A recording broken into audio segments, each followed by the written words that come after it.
আজ অফিস থেকে বেরিয়ে সবাই মিলে আর কি ডিসাইড করলাম যে আজকে একটু ফুচকা খাওয়া যাক, কারণ অনেক দিন ধরে আমরা কেউ ফুচকা খাইনি।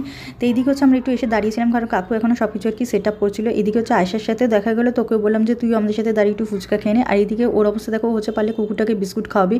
আর কুকুরটা হচ্ছে পাগলা কুকুর, জানতে পারলাম এই কাকুটার থেকে, মানে একটু হলেই কামড়ে দিত, অনেক রক্ষা আর কি বেঁচে গেছিলাম। তারপর হচ্ছে কাকুকে বললাম বেশি করে আর কি টক দিয়ে আলু মাখাটা মাখতে, কারণ আমার হচ্ছে ঝাল ফুচকা সেরকম ভালো লাগে না, আমার টকটা ফুচকাই ভালো লাগে, বেশি করে তেঁতুল দিয়ে মেখে দেবে। আর যেহেতু অনেক দিন পর খেয়েছিলাম বলে হচ্ছে গোটা 30-40 টাকার ফুচকা খেয়ে নিয়েছিলাম।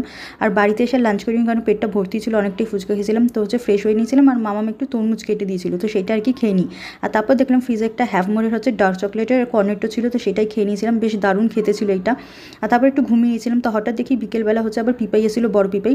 আর এদিকে পিপাই কতগুলো মুড়ি নিয়ে এসছে, দেখো দেখে মনে হচ্ছে যেন আমরা মুড়ির ব্যবসা করবো, মুড়ি বিক্রি করবো, এরকম ব্যাপার। মিষ্টি মুড়ি, সরু মুড়ি, কত রকমের মুড়ি।